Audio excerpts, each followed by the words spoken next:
Who would have thunk? A little touch and go there for a while, wasn't it, huh? Well, you know, maybe I could learn how to work on Triumph motorcycles or do something. Anyway, good to be with y'all. How are you tonight? You doing all right?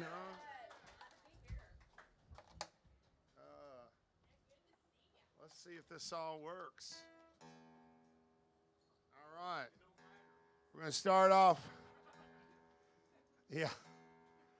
I could probably get away with murder tonight, huh? Been a long damn time, man. We're going to just start off with a song that I wrote about my dad and my uncles and a bunch of crazy people in East Texas. It inspired me to go over to Austin and chase hippie chicks on the drag back in the day. Let's crank this. Can we turn this up a little bit more than the last one so give the illusion that I'm rocking my ass off?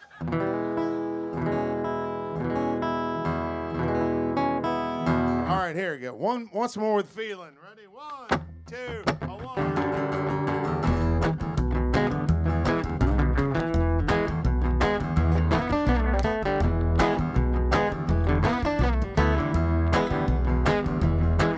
Well, Daddy was a badass, so I feel white trash. Never took nobody's lip. He was a honky-tonk dancer, even beat cancer. 40 years smoking, just quit. He had Korean pen up black ink, tattooed forearms from the war. He won a Purple Heart medal, never heard him pedal. The killing he did with a core. So they shipped him on home, mind all blown. Nightmares about his past. Well, it's a dang good thing Mama met Daddy. His daddy was a badass. You know it, son. Well, he met Mama on the dance floor in Deep East Texas. She was the belle of the ball. She had an old-bearing son, giving him a run for his hand and mirrors to go. So I took the rich kid to the back of the bar and it threatened him with his life. He said, hey, little girl, your date had to leave. Now you're gonna be my wife. I guess his country charm turned to Rome. His 50 years has passed. Wait a minute. He got the one and only girl in the whole wide world. His daddy was a badass. Yeah, he was. Well, Daddy made it out of the jelly rig patch. Gambling paid for his school. The University of Texas sure got reckless, living on 8-ball pool. He had backroom all-night poker games, a pistol by a rotary phone. He was a hot tip handicapper on football, never took a student loan. So he passed with honors, was selling numbers to everybody in his class. Then they drove back home to old East Texas. You know what he was, son?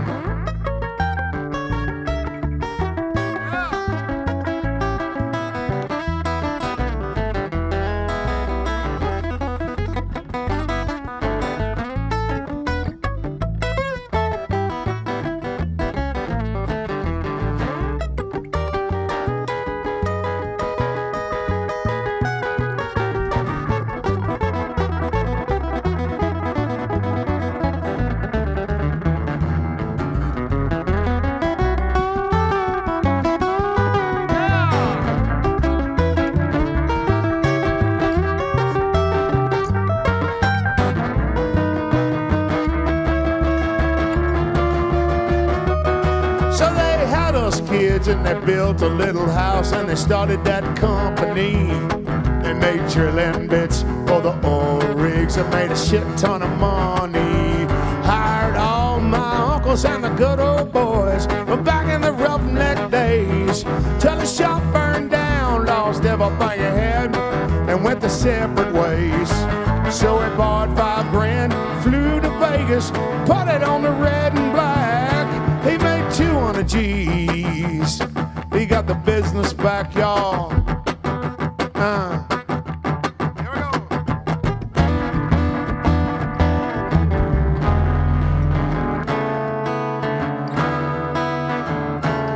Are y'all still with us?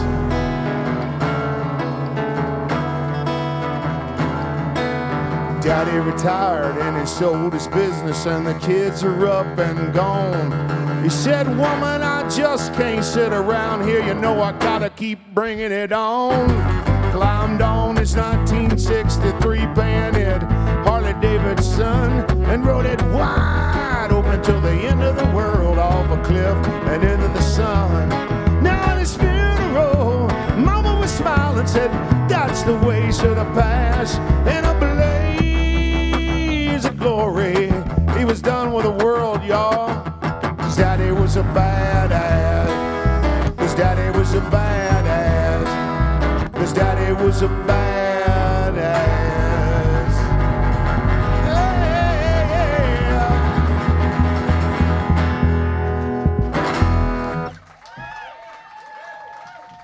Well, all right.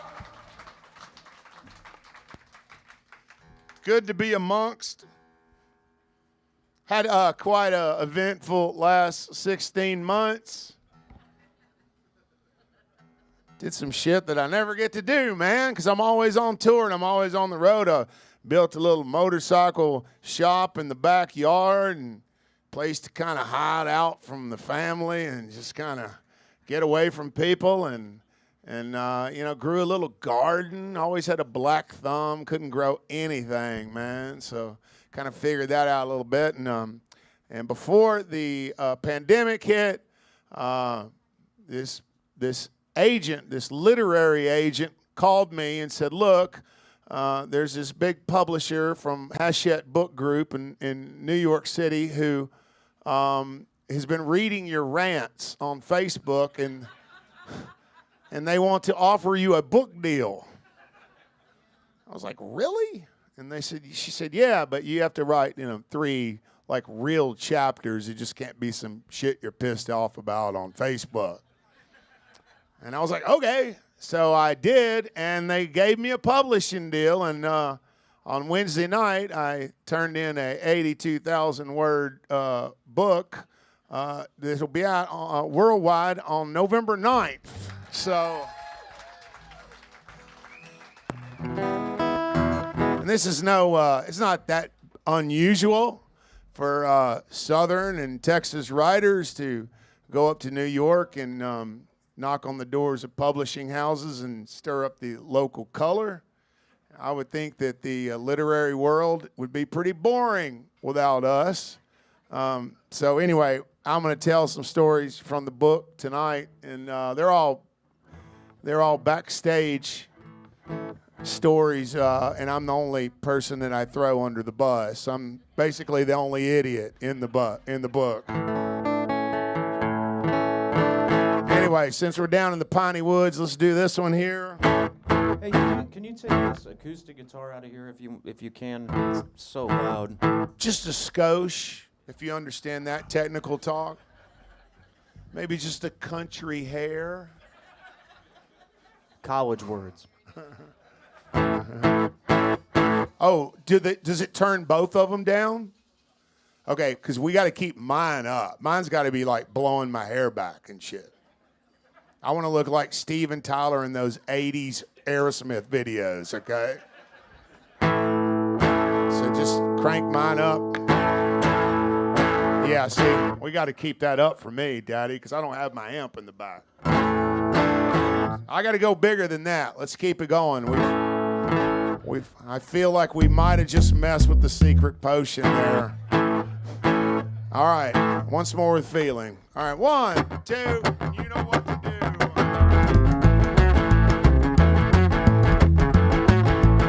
Way up back in them deep piney trees where I was baptized in 73 at the Full Gospel Tabernacle. That's where my James brother came unshackled.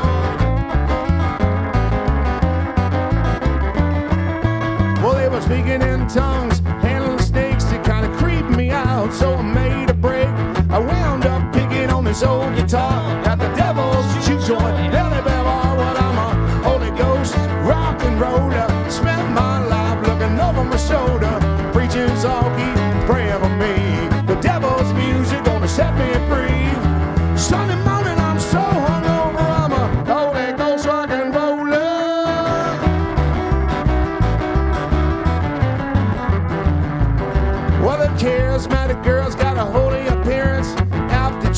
was a Jezebel experience. She never could have helped but make up on, and the Cajun one screamed, "Trouble, trouble!"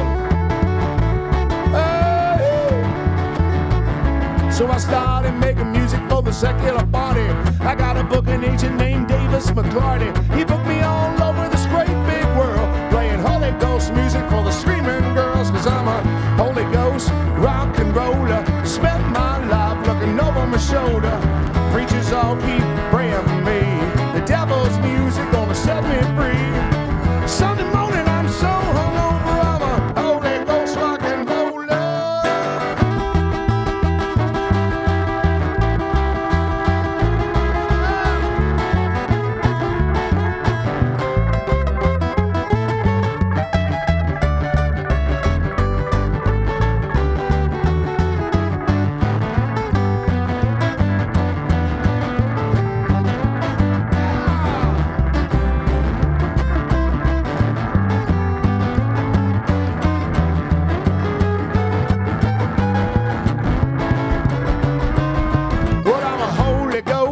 Rock and roller, spend my life looking over my shoulder. Preachers all keep begging for me. The devil's music gonna set me free. Well, I'm a Holy Ghost rock and roller, spend my life looking over my shoulder. Preachers all keep praying for me. The devil's music gonna set me free, son. Sunday morning I'm so hungover, I'm a Holy Ghost. Can I get an amen? Holy Ghost rock and roller. 2, 3, get it, son.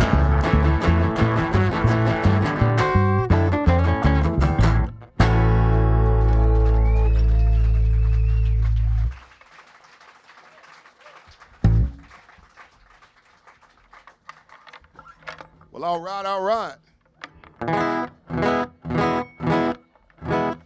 One thing I did during the, I did it recently, just a few weeks ago. Me and a friend of mine rode our old motorcycles from Austin to New Orleans. But we stopped over in the thriving metropolis of culture of Beaumont, Texas, to see my 85-year-old mother, who is doing Tai Chi now. I mean, she's not going to kick anybody's ass or anything, but she's 85 and she's doing Tai Chi. And anyway, I was up in the attic, and I was looking at these old pictures. We have these pictures of us at these picnics, and I looked in the back, and it said something like Huntsville Prison on the sign. I was like, whoa, hold on. And she goes, baby, we don't have any felons in our immediate family. Well, I said, what was the deal? What were we doing? She goes, well, in the 70s, they would have these things called the Huntsville Prison Rodeo. And I was like, yeah, I think I remember. And it all started coming back anyway. I figured, George Strait has the best rodeo song of all time, Amarillo by Morning. And a close second will be Much Too Young to Feel This Damn Old by Garth Brooks, but none of them had a prison rodeo song. The world needs one of these. Anyway, here's a new one called Huntsville Prison Rodeo.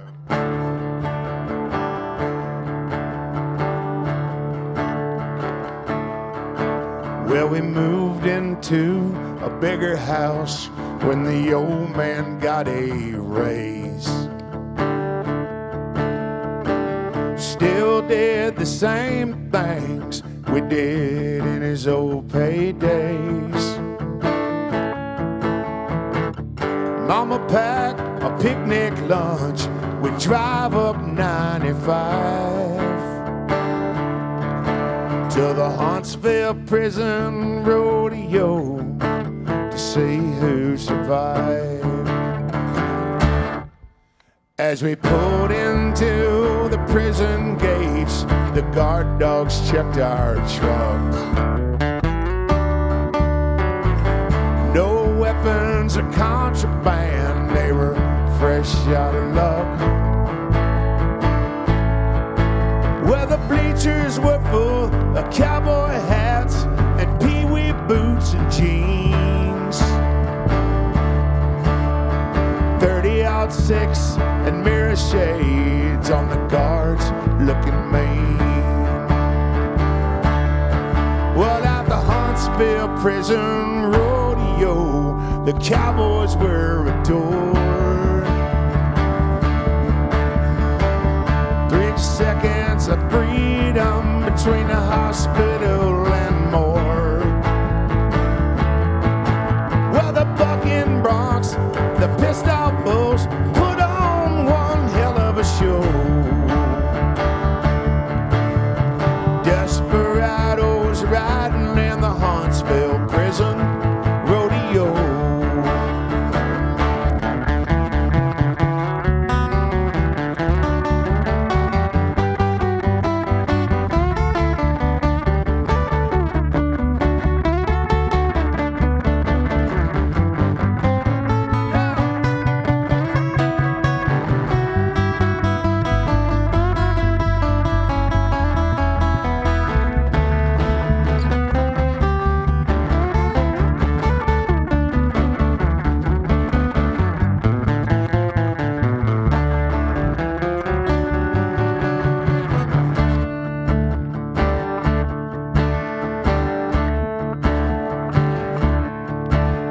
They pulled the gate and ring the bell.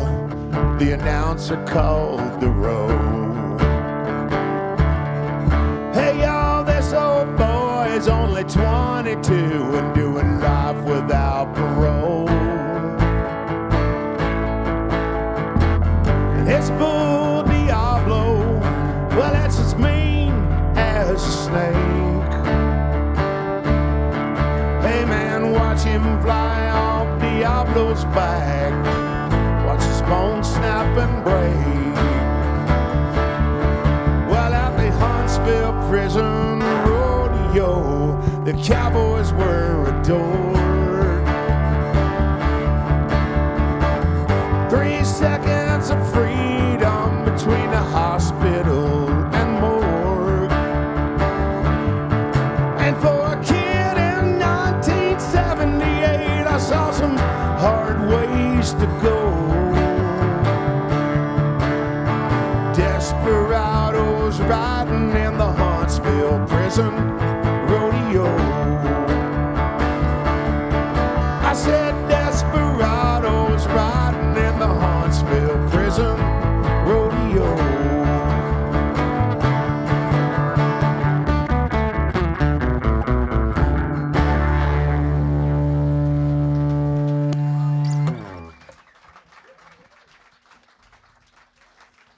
Oh yeah, nothing like a good prison rodeo song to cheer the crowd up.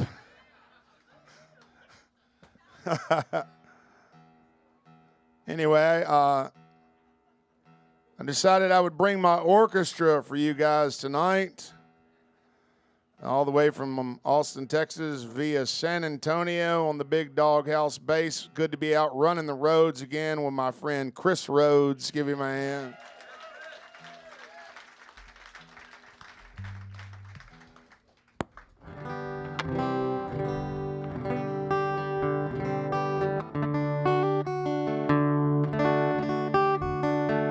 All right, we're going to do this song for you.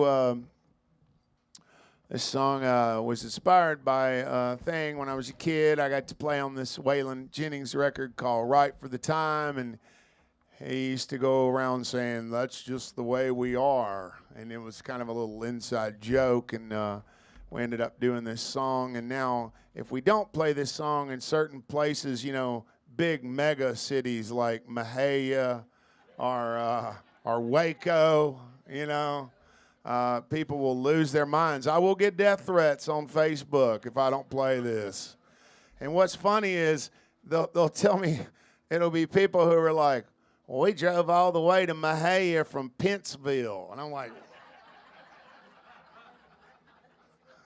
Christ, like, who knows where Pennsville is? Glad they came. All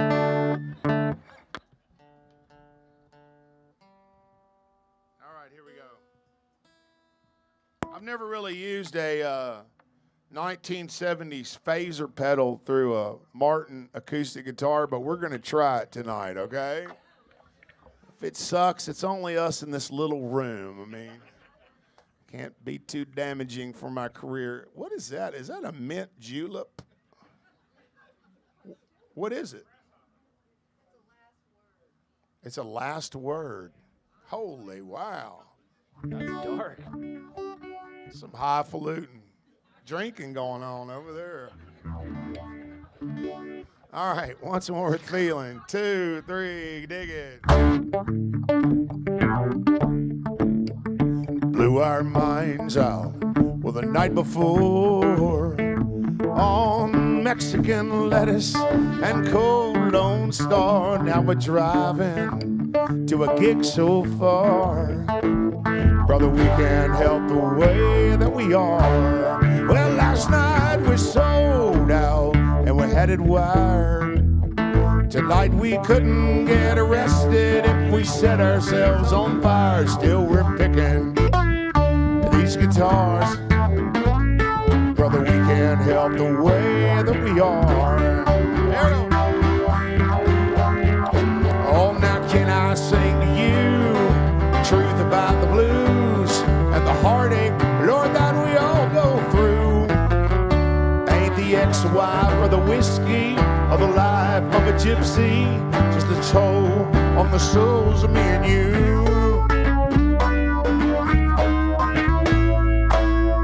Well, now we're up here and we're on the stage. Man, we're just picking for the wealthy and the minimum wage, but we do it for nothing. Our drinks from the bar. Brother, we can't help the way that we are.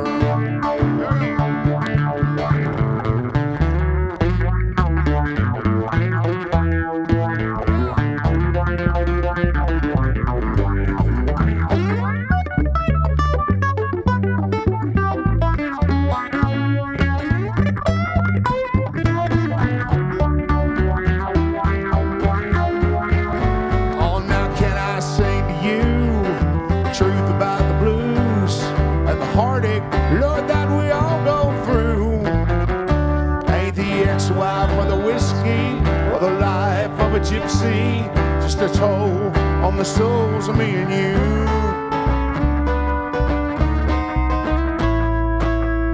We blew our minds out well the night before on Mexican lettuce and cold Lone Star. Now we're driving to some gig so far. Come on, we can't help the way that we are. Well, we can't help the way that we are. Oh, brother, we can't help the way that we are. Yeah.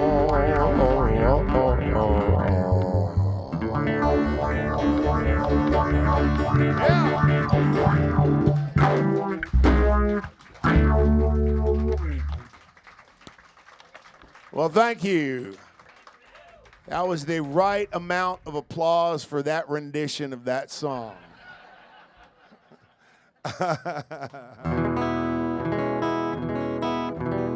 Pretty good to be here. Not going to complain. 4 gigs in a row, man. We hadn't done that. I'm telling you, we've been trying to change it up at the old Daytona Casa over there. I've been doing all kinds of stuff. I went trail running the other day with my son, and we found this really cool little swimming hole. And yeah, man, we just got naked and jumped off in this swimming hole, and it was pretty fierce. I mean, it was like a lot of cold water. It's been raining, you know, pissing like a cow on a flat rock here in Texas. And we had a good time, and so I don't get to do these kind of things, you know. A lot of stuff, like we're just always traveling, and it's a great life. I got the best job in the world, but it's been nice being able to figure out how to grow tomatoes and jalapenos, you know. The Billy Joe Shaver Memorial Fire Pit. That's right. When Billy Joe Shaver passed away, I woke up. I was so upset about it, and I went to Home Depot, and I went out to the garden center there, and I got these big-ass rocks. And I just said, well, I'm just going to figure out how to do it here. And all these people were looking at me all weird and shit. And I just said, okay, I want 4 stacks of those. And I went back to my house, and I built this big-ass fire pit in my backyard. And it's now been donned the Billy Joe Shaver Memorial Fire Pit. And neighbors from near and far have come over to drink vino in the night and sit around a roaring flame, maybe on nights when it wasn't really cold enough to have it.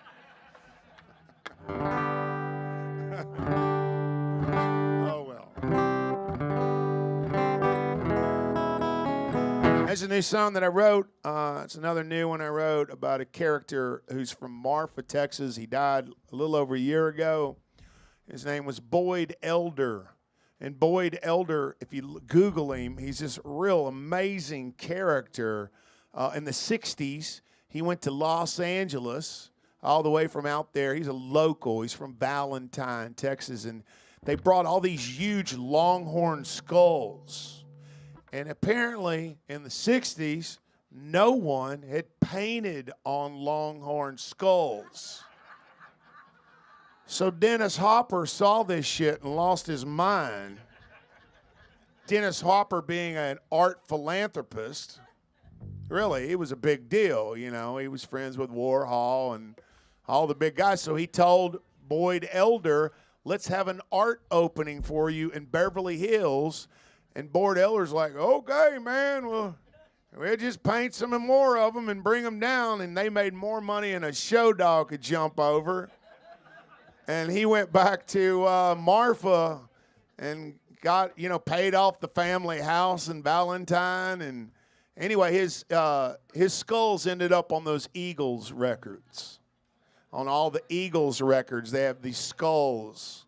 And those are Boyd Elder's painted skulls. So next time you walk into some trashy truck stop and you see about 100 of them, just know Boyd Elder was the first one to do that shit. And so this is the ballad of Boyd Elder, of course. Ready? 1, 2, 3, get it, son.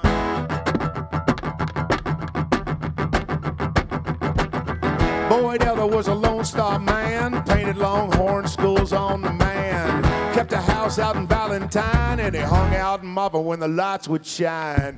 Boyd liked his silver tequila, Lost Horn Saloon with Sheila. Said L.A. was so illegal, back in the 70s, flying with the Eagles. There we go.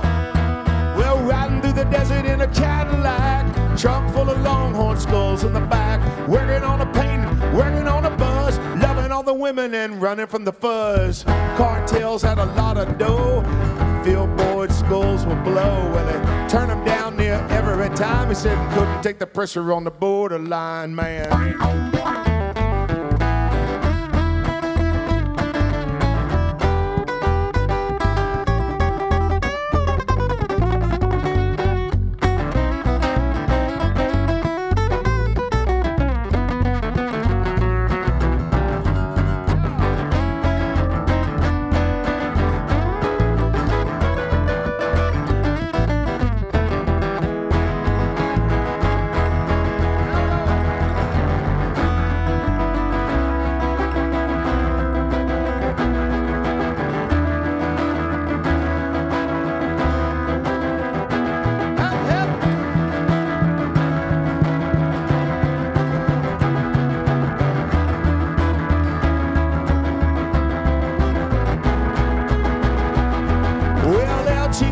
Was a solo show, high desert art from Presidio.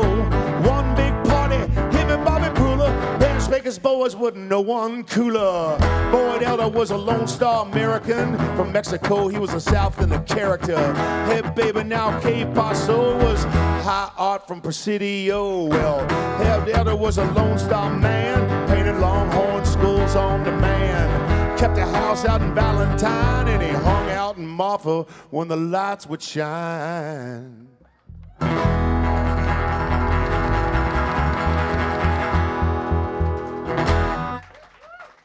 Thank y'all so much. Well, I'm drinking the lime Topo Chico because the old man hadn't done 5 shows in a row in a while. Trying to pace myself. One thing that the audience never understands is that you guys go back home to your house. And the next night, we do it all again, man. So I'm going to do a song about this old African-American woman who helped raise me.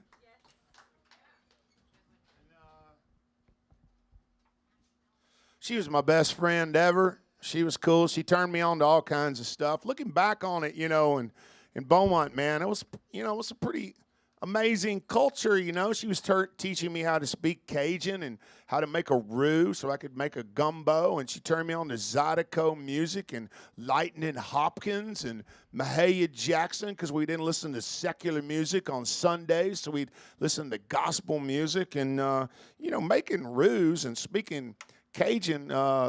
They didn't get to do that shit in Waco. They didn't get to do that. No. Let's see if this works. Anyway, she was a great old gal, and I think about her, so I always play this song for her. So.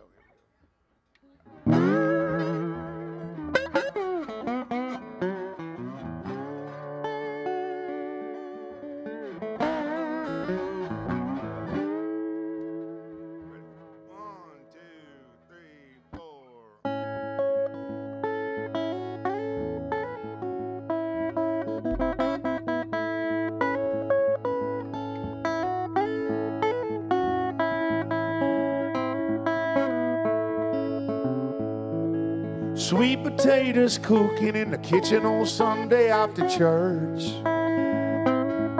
She's humming along with the gospel station on the radio while she works.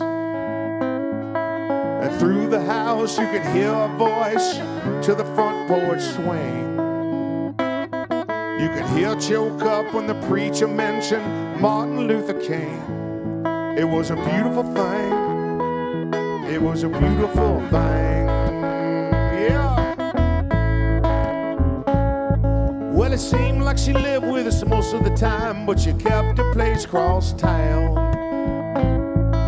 Daddy picked her up in his big black Lincoln, all the neighbors, they come out. She said, "Oh, Mr. Robert Earl, son, you've been so good to me." But Daddy hugged her neck, said, "Whatever you need, darling, you're part of my family." It was a beautiful thing. It was a beautiful thing.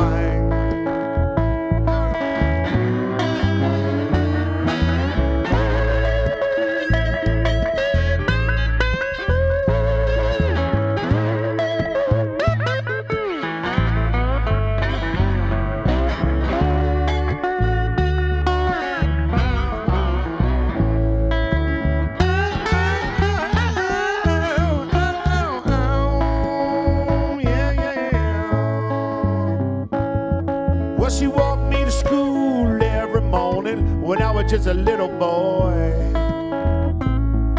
She'll hold my hand and we sing together, "You are my sunshine and my joy." I said, "Oh, Miss Victoria, what can I say?"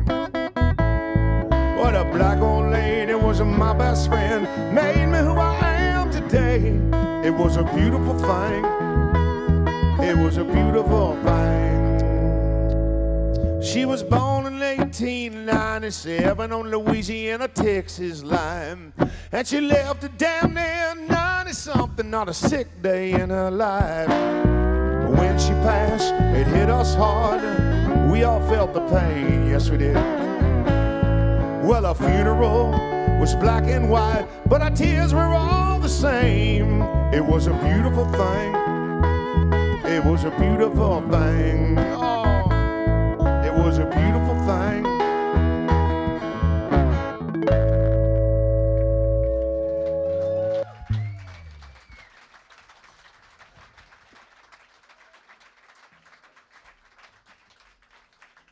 Hey, thanks so much. very melodramatic. Maybe I'll just play drinking songs the rest of the night.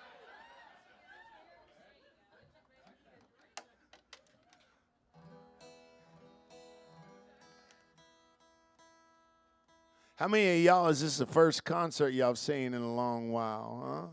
Oh, my God, pretty good, pretty good. Well, thank y'all so much for attending this grand affair that we're having tonight.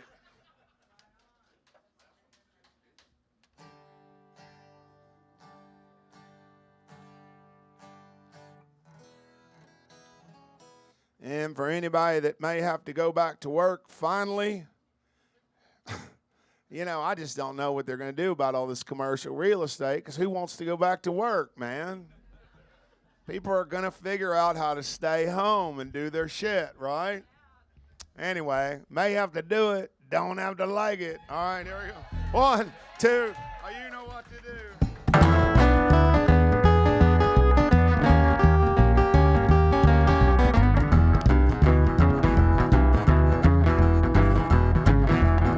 Well, Mama said, Jess, you got to get out of bed. Drag a comb across your aching head. If you come back, you better bring me some bread. Now cut and fade to red. I may have to do it. May have to do it. Don't have to like it. Don't have to like it. May have to do it. May have to do it. Don't have to like it. Don't have to like it. May have to do it. Do it. Do it. Don't have to like it. Well, the boss said, Jesse D, you got to punch in by 9. Check everything coming down the line. If you need a break, you better give me a sign, 'cause we're going till the sun don't shine. I may have to do it. May have to do it. Don't have to like it. Don't have to like it. May have to do it, son. May have to do it. Don't have to like it, y'all. Don't have to like it. May have to do it. Do it. Do it. Don't have to like it. Hup, hup.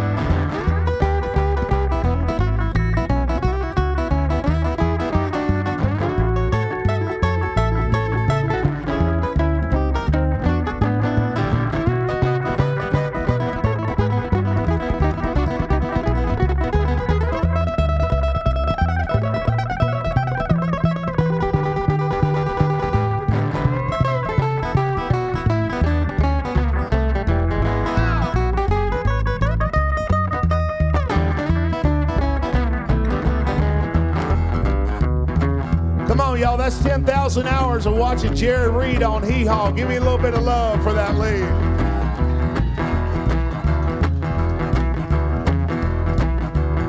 Well, Aunt Jemima said to Uncle Sam, we're gonna send you off to Afghanistan, help bring you back on the family plan. We hope you don't mind the sand. I may have to do it. May have to do it. Don't have to like it. Don't have to like it. May have to do it. Don't have to like it, don't have to like it. May have to do it, do it, do it, don't have to like it.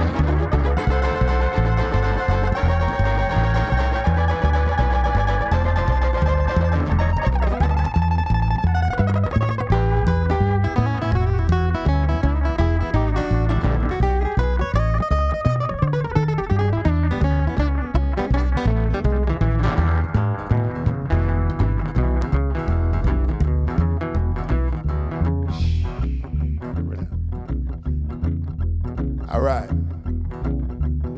I'm going to say I may have to do it. Y'all say I may have to do it. I say I don't have to like it. Y'all say I don't have to like it. Then y'all can just sit there in the dark and look at me and the lights all weird for the next 40 minutes, okay? You have anonymous lighting on your side. And I'm not even going to use my... Oh, look at that. Oh, hell, let's get the turntables out, huh? Where's the smoke machines? Oh. You know those guys that make $100,000 a night and they go, look, everyone, I pushed a button. That ain't working. That's the way you do it. All right, here we try. Just follow me on this.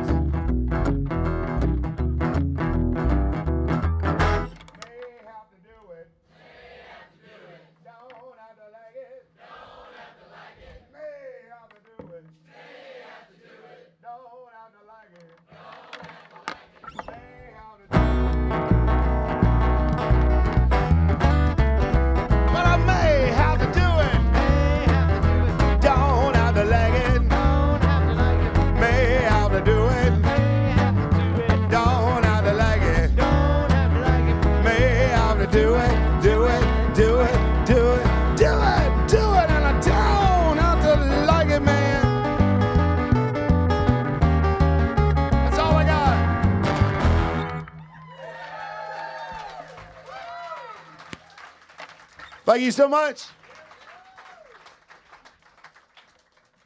Thanks for joining in. It would have been really weird if y'all wouldn't have said anything.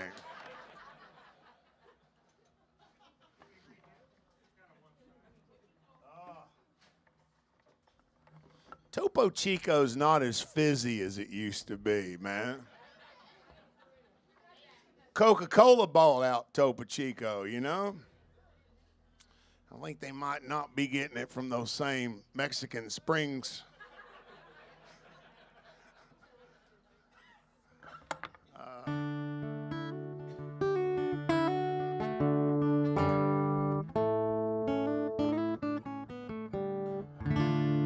All right, I'm going to do a song here that I wrote, was inspired by when I was over in New Orleans. Kind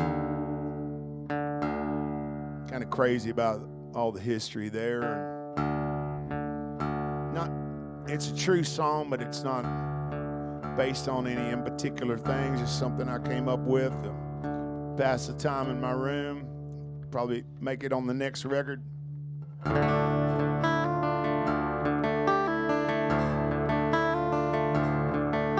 In a burned farmhouse at the end of the road, boarded up and abandoned from a strange episode, haunted from the Underground Railroad, where the Creole woman built it, 1863. Her name was Sister Pearl, Port-au-Prince, Haiti. Was a French healer and a voodoo priest. When she arrived on the shores of New Orleans, passed as a white woman surrounded by the screams of her family, drug off in chains. Well, she swore one day that she'd head north, make a fortune telling fortunes, buy a house and a horse, and try to save some souls along the way. Come on. Well, ask the pearl, what you gonna do when they come for your girl and your bare feet running through the snow? Well, ask the pearl, you're the only light in this dark old world, haunted down and no place left to go. Well, she ended up in Maine, a native territory. Indian tribes help ease her story. Bought her meat and skins for the winter for her slaves. Well, she'd hide 15 or 20 of them in the cellar of her house, and the men come around, they'd be quiet as a mouse. Sneak them off into Canada in the witching hour. So this went on for the year of 1864, till one day there came a knock on my door. White sheets and torches all lit up. Well, they surrounded the house, nails and wire, locked them inside, man, they set them on fire, and you could hear them screaming as the smoke filled the sky. Yep. Well, ask the pearl, what you gonna do when they come for your girl and your pretty bare feet running through the snow? Well, ask the pearl, you're the only light in this dark old world, haunted down and no place left to go.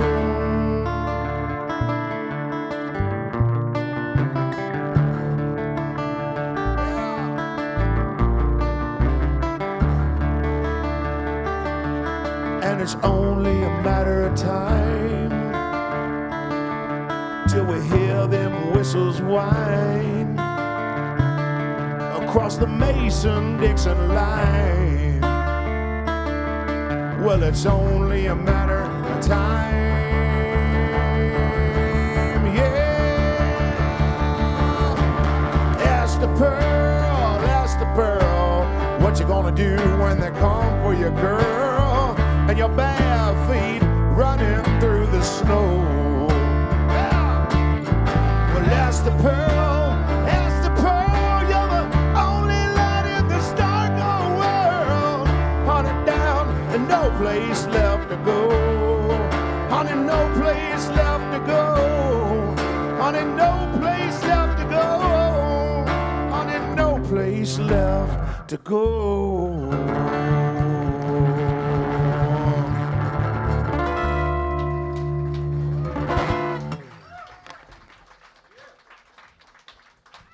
All right. Well, thanks for letting me cheer y'all up on that one.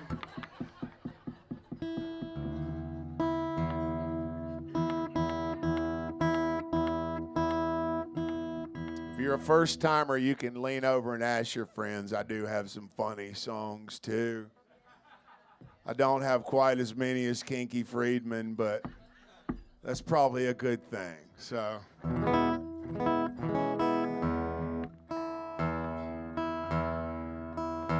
Well, let me see.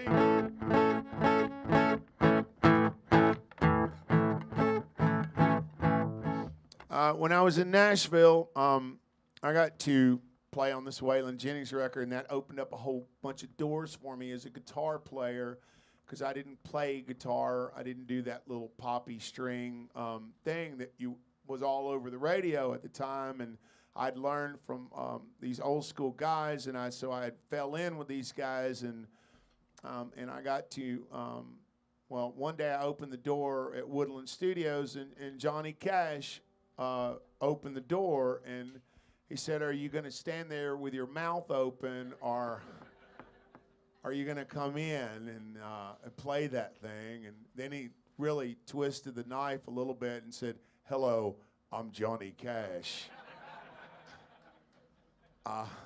And I just couldn't wait to take a pee break and go into the other studio and call my mom. You'll never believe. And anyway, it kind of started my career, and then I got to play for a bunch of guys and for Ray Price. And anyway, this was Johnny's. He said it was one of his favorite songs. So I'm going to do it for you now, and I'll tell you about this situation I had in LaGrange, Texas, that didn't turn out that great, but noteworthy either way. Here we go. 1, 2, 1, 2, 3, son. Well, on this old rock pile with a ball and chain, they call me by a number, not a name. Lord, Lord, I've got to do my time. Well, I've got to do my time with an aching heart, Lord, and a worried mind. I can hear that hammer,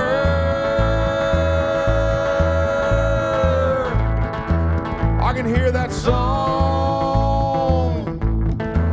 I'm gonna sing it like John Henry all day long. Lord, Lord, I've just gotta do my time. Well, I've gotta do my time. With an aching heart, oh Lord, and a worried mind. Let's book it for Luther.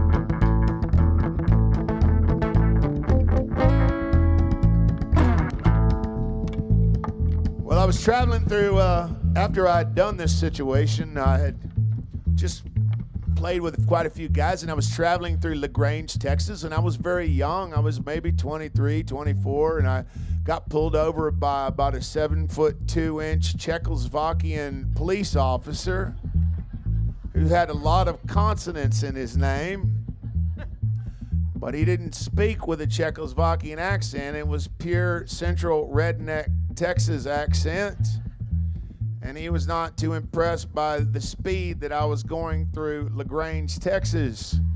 So he pulled me out and he searched my car, and he found a small, well, Mexican lettuce cigarette is what I would call it.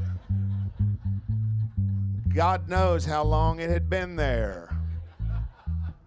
And he was looking for a reason to bring me to jail, so I said, well, let's just do this, Hoss. Come on. So we get there, and he throws me in a cell with these 3 pretty cool Mexican guys that it turned out we got to be kind of buddies, and we had the most glorious breakfast I've ever had in my life in the LaGrange jail. It was like Miss Victoria had been transported there in the middle of the night and had these amazing fluffy biscuits and gravy and the hand-cut bacon, and it was just goddamn glorious, you know? And so these 3 Mexican guys, they run up to the front of the jail cell that we're all in, and this little man walks by, and they look back at me and they go, who are you? And I was like, I'm just a guitar picker from Beaumont, man. And they said, well, we're not getting out till next week, and the judge doesn't come in on Sundays, so you're probably about to get out of jail. I was like, right on. So the judge says, evidently, Mr. Dayton, there's a very important lawyer in Houston, Texas that cares about you. And I'm sure that, I won't say his name over the microphone, but I'm sure you've heard of him. And so anyway, I'm in the little desk in this little room with the judge, and he's sitting on the other side of this table, and he said, well, I hear you're a guitar picker, Mr. Dayton. I said, yes, sir. And he goes, did you play with anybody that I like? And I said, I don't know. Who do you like? He said, well, I'm a big Ray Price fan. I said, actually, I have played with Ray Price. I just cut a record with him about 2 years ago called The Prisoner of Love. And he goes, well, I said, you know, since it's $480 for me to get out of here, why don't I put you on the phone with Ray Price and we'll do it for $240. And he immediately said, I like your chutzpah, kid, but you're not in Juarez, Mexico, son. And so I got my little black book out, because this is before we had those big brick cell phones. And I called down to Del Rio, Texas, and this other voice on the end goes, who is this? Why are you waking me up so early? Just pissed off. Old man pissed off, right? And I said, Ray, it's Jesse Dayton. He goes, who? I said, you called me Beaumont for like 2 weeks because you couldn't remember my name. He goes, oh, Beaumont, why are you calling me so early? I said, well, I'm in jail and the judge is here and he's a big, and before I could get out the word fan, he goes, put him on the phone. Like he had done this shit before, you know? So the little judge, he picks up the phone, he starts telling about how he met his wife at some, you know, Czech dance at some VFW hall in Shiner in like 1961. And I could feel Ray Price's rage growing and his eyes just glazing over. And he puts down the telephone. He goes, well, Mr. Dayton, I'm going to let you out of jail today for $240, son. And that was the last time I ever spoke to Ray Price.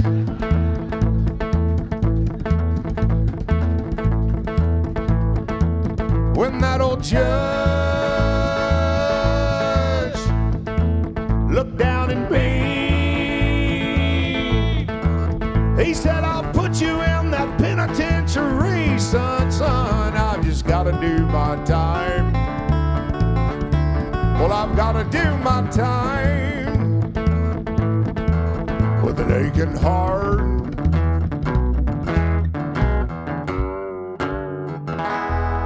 and a worried mind. Yep.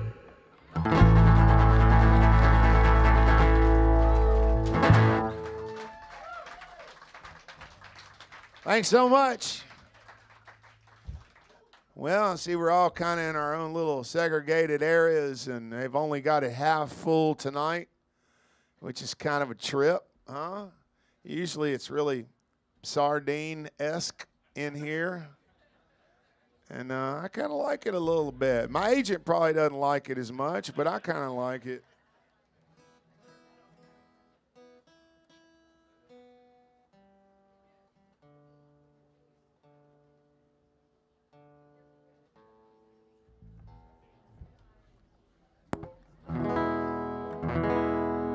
Well, let's see what we got, huh?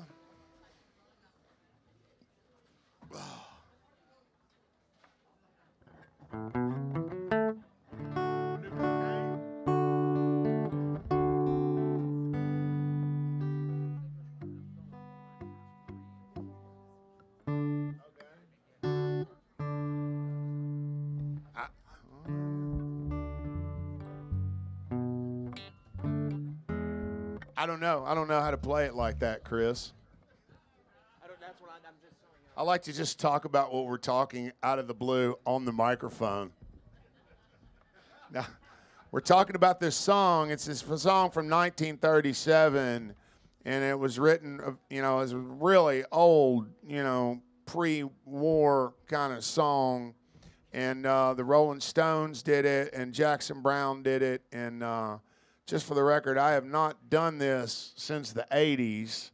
Not the song, but what the song's about. I've not done it since the 80s, since back when construction was booming and oil was flowing and Texaco was suing Getty and Getty was suing Pennzoil and Joe Jamel was making all of the money, okay? So don't freak out if it's... I'm not that hard of a guy. He drinks decaf coffee. Yeah. So he's good. I had to change over, man, you know. I mean, I could have gone out like Hank Williams when I was 27. Y'all would have thought that was cool as shit. But for me, it wouldn't have been too cool for me, would it have? And I wouldn't have a gig. That would suck. Yeah. So...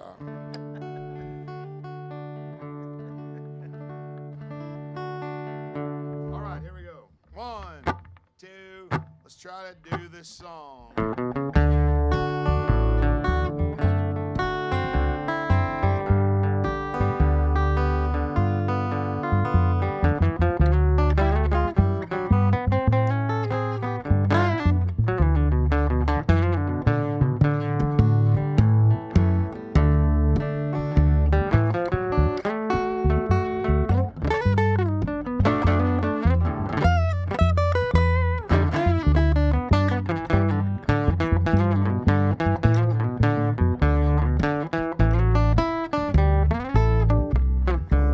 Take Sally and I'll take Sue.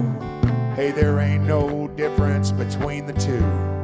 Well, cocaine, it's running all around my brain. Well, I was driving up Scott Street, took a ride on Main.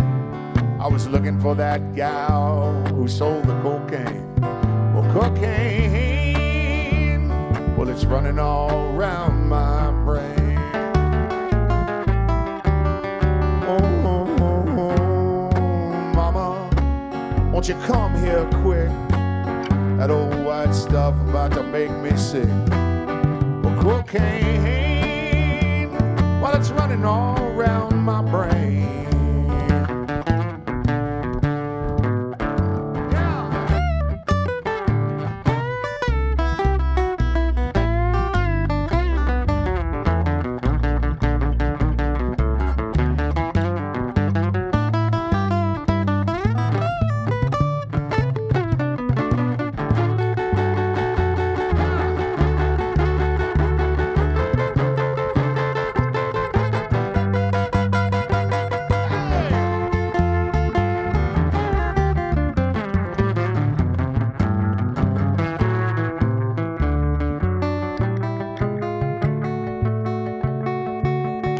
Last night, about 3:45, the band came knocking on my hotel door. They said, JD, where's the cocaine? I said, man, it's running all around my brain.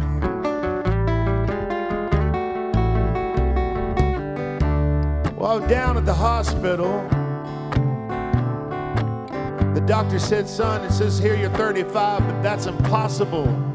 Cocaine, well, you look like you might be 55.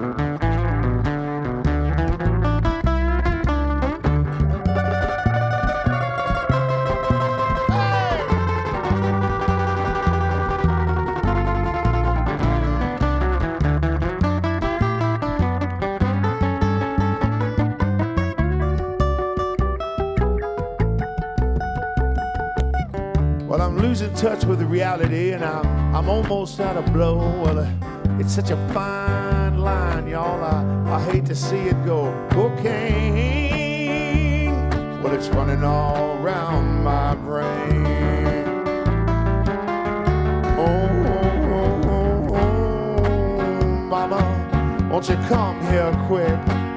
That old white stuff's about to make me sick.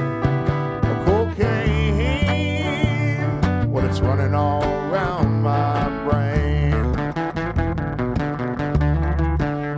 Well, cocaine, well, it's running all around my brain.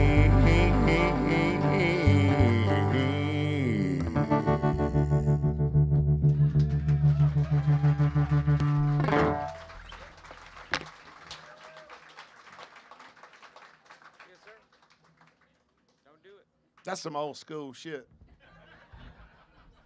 We recorded a version of that. We did. We recorded a version. I love that song. I'm not too crazy about what it's about, but I just really like the song a whole lot.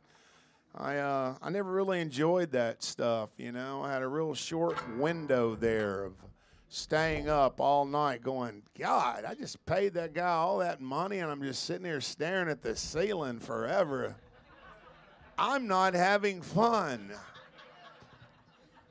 You know how you see some people when you go out drinking and they just look miserable. It's like, you're not having fun. Then the guy walks in the room and goes, hey man, the sun's coming up.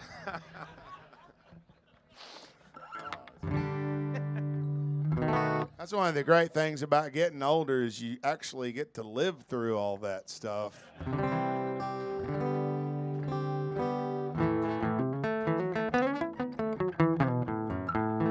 Anyway, we really like to thank y'all so much for coming out tonight. It means so much to us. And I didn't know which places were going to make it. I didn't. I was like, that club over there in Portland, I'm not too worried about. I mean, I want them to do good, but Rusty and Teresa here at this place, I got to say, I kept them in my prayers a few times. I didn't know if it was going. I didn't know what was going to happen, you know. And yeah, I was talking to Teresa about it backstage earlier, and they said they got through by the chinny chin chin, by a country hair or a skosh, as we say in the science world.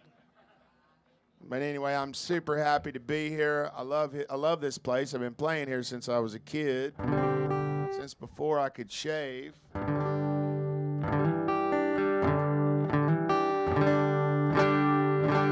All right, this is one of the first songs I did, and it got me a publishing deal. And I was a bartender at the time, and this guy signed me to a publishing deal when he heard this song. And if you're the bartender back there, I'd just like to let you know that I made less money when I got the publishing deal than I was when I was a bartender. So I don't want to make it sound like it was that cool. All right.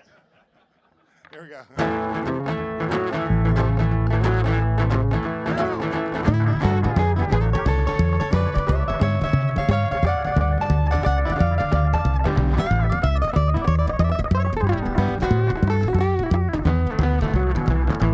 Digging deep down in this poor old heart of mine, searching for a reason or a rhyme.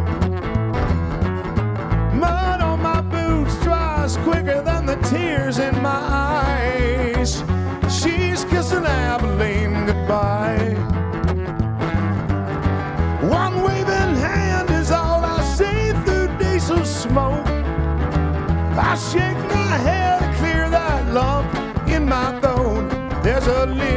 funny voice inside my head saying, cut them binding ties. Well, she's kissing Abilene goodbye.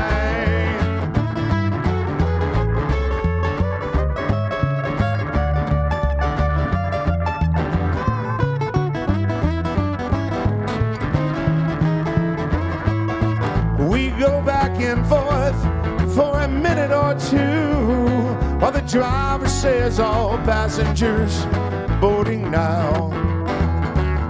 Well, she says she'll ride, but we both know that's a lie. She's kissing Abilene goodbye. One Greyhound ticket tells me I can't come along. Her roots got yanked right out, mine is still deep and strong. And I'm standing at the station, trying my patience, hoping she'll tell me a lie. But she's kissing Abilene goodbye. Hey!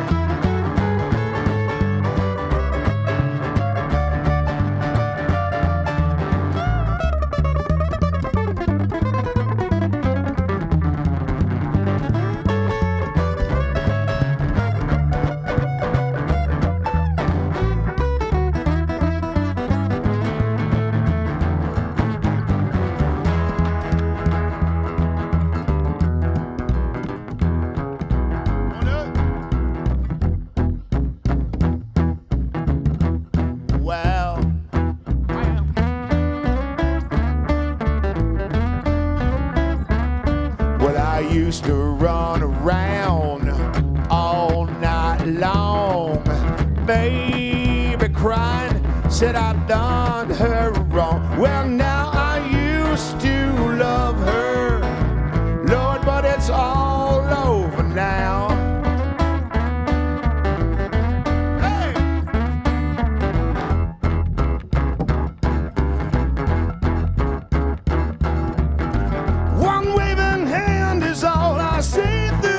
Smoke.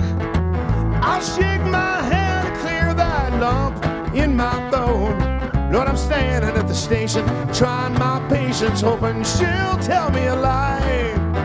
But she's kissing Abilene goodbye. But she's kissing Abilene goodbye.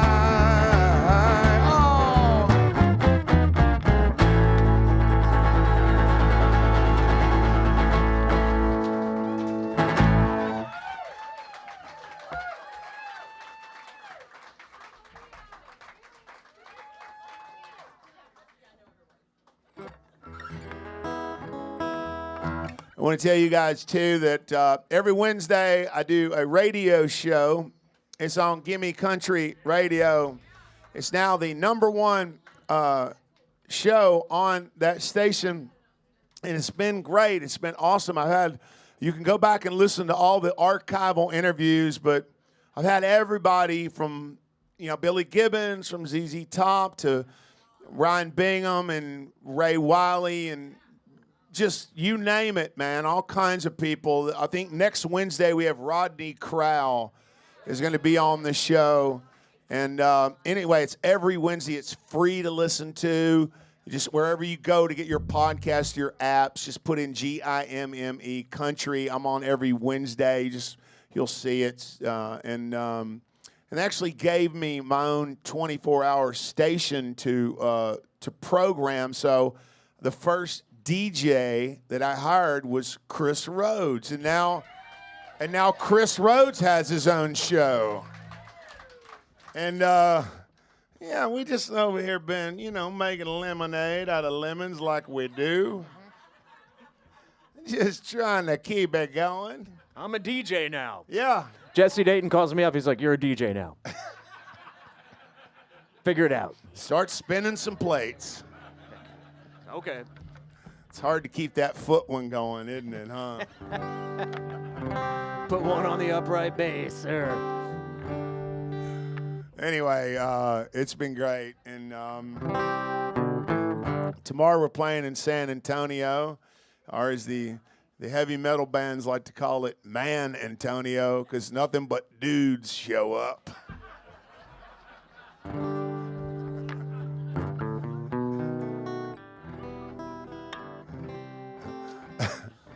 what you call 30,000 black ponytails, a metal show in San Antonio.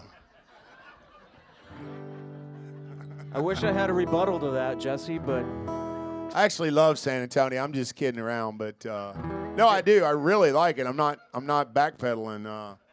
Like Waco, I think it sucks, and I'm not going to come back and tell you it's cool later.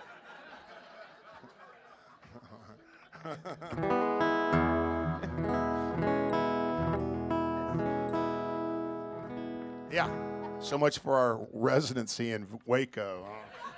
that just got terminated. Yeah. It was on YouTube, man. I heard him.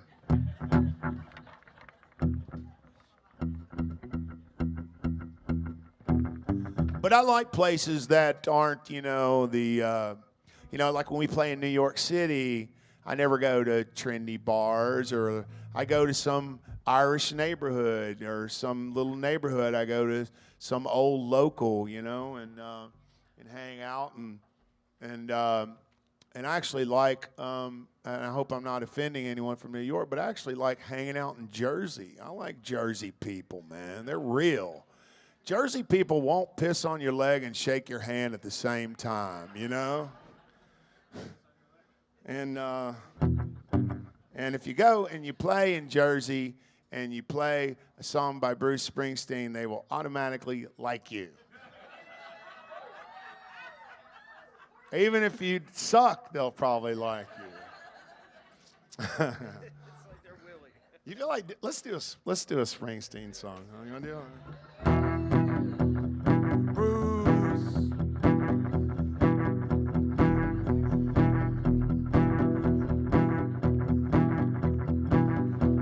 New Jersey Turnpike, riding on a wedding night, 'neath the refinery's glow, out where the great black rivers flow.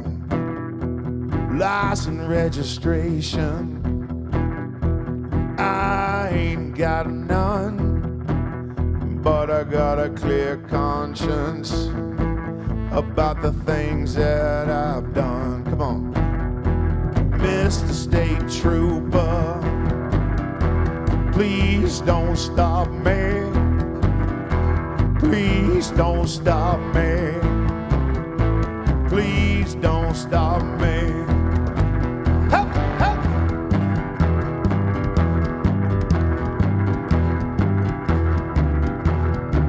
Maybe you got a kid. Maybe you got a pretty wife. Lord, everything that I've got, I've been running from my whole life. Mr. State Trooper, please don't stop me. Please don't stop me. Please don't stop me. Hey!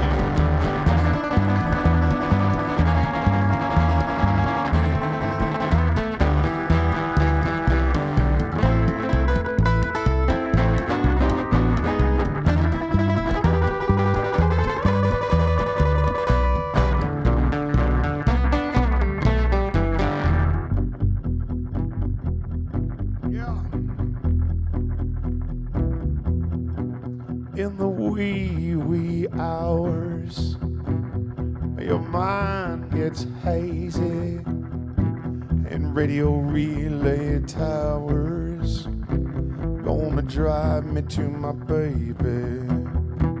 Well, the radio's jammed up, talk show stations, they just talk till I lose my patience. Hey, Mr. State Trooper, please don't stop me. Please don't stop me. Please don't stop me. Yeah!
Thank you for embracing the drama.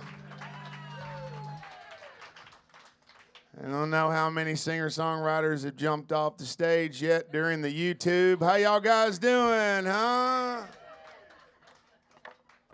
It's like we had a drummer or something.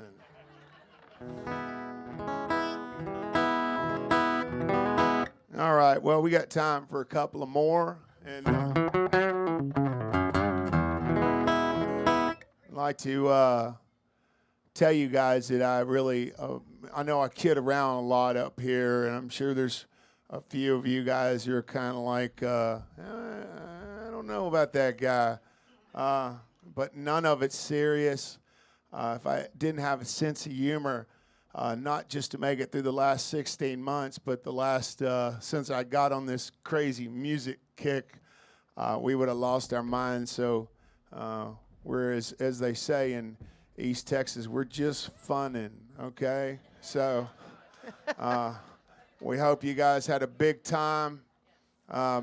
Big love for y'all. My book's going to be out on November 9th. And, yeah, you're going to see me on the television doing, out there talking about all these stories, that some of which I talked about tonight.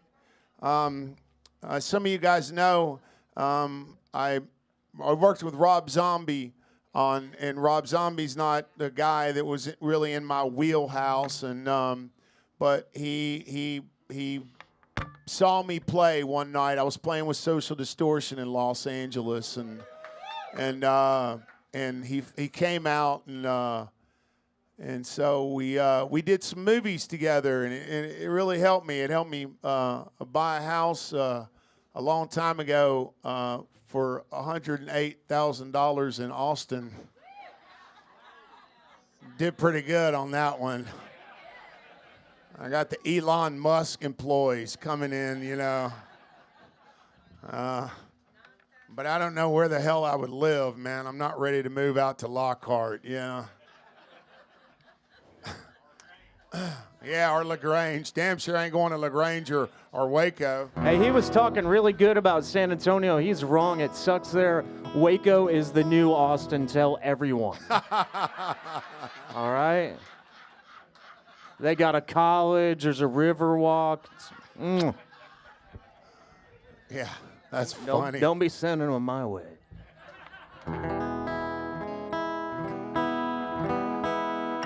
Anyway, the real story behind this is I wrote this song at the Turtle Club, and I heard y'all remember the Turtle Club? And then somebody was telling me that they resurrected the Turtle Club, and that Steve Earle's playing the Turtle Club, like in a couple of weeks or something, right? What's it called, the Barge? Well, back when it was the Turtle Club, I walked in there one night, and there was these two big Bubba construction guys who was easily at 1,200 pounds between both of them. And they took me under their wing, and it was like happy hour, and one of them goes, "What are you going to do tonight?" And he goes, "I don't know. I'm just going to get hammered, I guess, stay home." And the guy goes, "You're going to stay home and get hammered while she's out getting nailed." And I was like, that's a white trash Shakespearean epiphany is what that is. So I ran out to my truck, and I got a Whataburger bag and a marker, like a Sharpie, and I wrote, "I'm at home getting hammered while she's out getting nailed." And then I walked back into the Turtle Club to see if I could glean some more brilliant shit off of these two idiots. None of which I got. But they really liked me, and there was really no one in there that night. And we started doing shots and, you know, got crazy. And they said, "Look, we're going to take you home, pal." And they were super nice, and they took me and dropped me off. And the next day, my friend brought me back to the Turtle Club. And I got in my truck, and I looked down on the floorboard, and that Whataburger bag said, "I'm at home getting hammered while she's out getting nailed." I was like, that's some pretty brilliant shit that we came up with last night, like some Roger Miller level wit, you know. I didn't mean that, but if you want to, go ahead. Trailers for sale or rent. Rooms to let 50 cents. No boo, no bone, no pets. I don't know. Sing it. That's all I got. I don't want to screw that up anymore. I'm sorry. Roger Miller. Roger Miller being the Lou Wasserman, you know. Lou Wasserman was the king of Hollywood. And he said, look, if you can lose that silly nudie suit and start dressing British and thinking Yiddish, I might be able to get you on the Tonight Show. And he went on Tonight Show with a 3-piece suit on and called his wife after that and said, baby, we're moving to Beverly Hills. Everybody wanted to cross over after that. Anyway, this is a song called I'm at Home Getting Hammered While She's Out Getting Nailed. Here we go.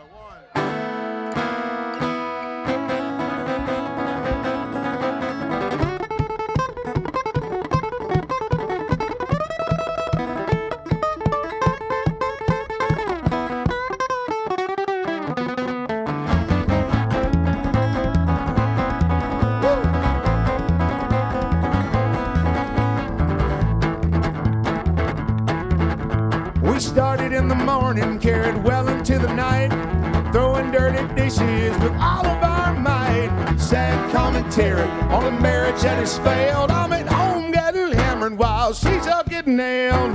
Police pulled into my trailer park. Domestic violence cost a brother after dark. It's late night with her boss. She's trying to make a sale. I'm at home getting hammered while she's out getting nailed.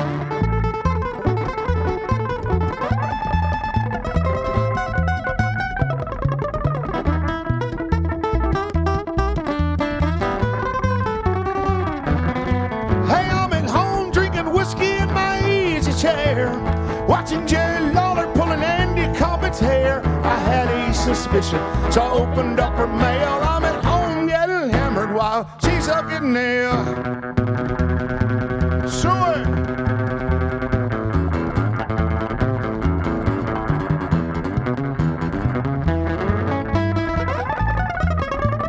Chris Rhodes.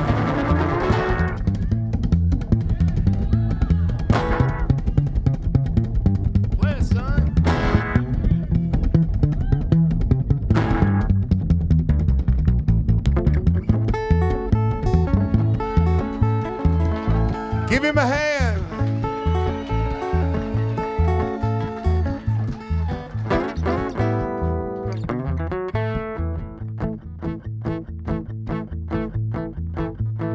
This song's from a movie called The Devil's Rejects that me and my friend Lou Temple, in case you don't know who that is, Lou Temple is a guy that started out as a character actor. What's the theater here in town?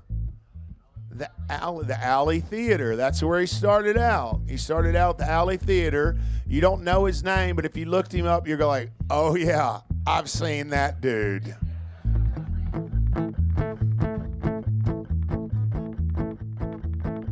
And he was the one that was at the party one night with Rob Zombie, and he goes, you know, we got all this country stuff in this Devil's Rejects movie. We should do the soundtrack with my buddy Jesse down in Texas.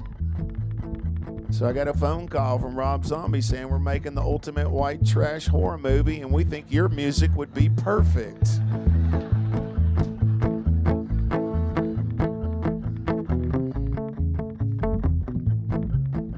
We made this soundtrack and it did pretty good. It was kind of crazy. I checked into the Chateau Marmont there in Los Angeles where Mr. Belushi had his accident, and I started writing these songs with my buddy Lou Temple, and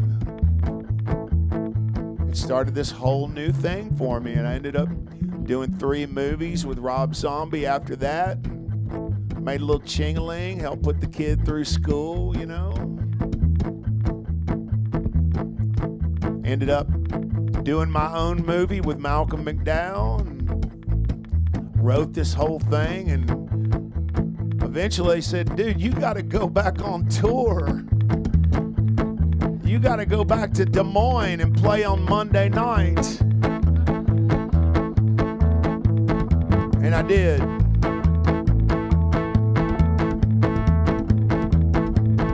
But I'm happy to be back playing again. It's been a long time. It feels kind of weird that we're all in this same room together, and we're starting to get better. We don't have masks on. Come on, man. Shit's getting better.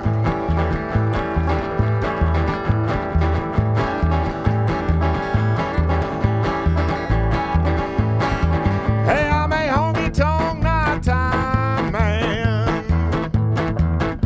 Lord, I can't stand no light.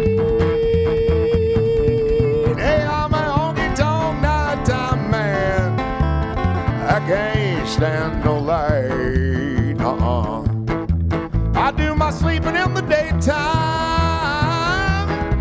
I do my running around late at night. Oh, late.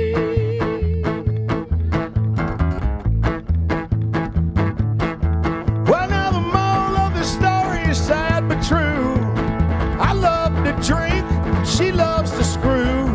Hobo's got a better life riding on the rails. I'm at home getting hammered while she's out getting nailed. Thank y'all so much. Chris Rhodes, I'm Jesse Dayton. We appreciate it.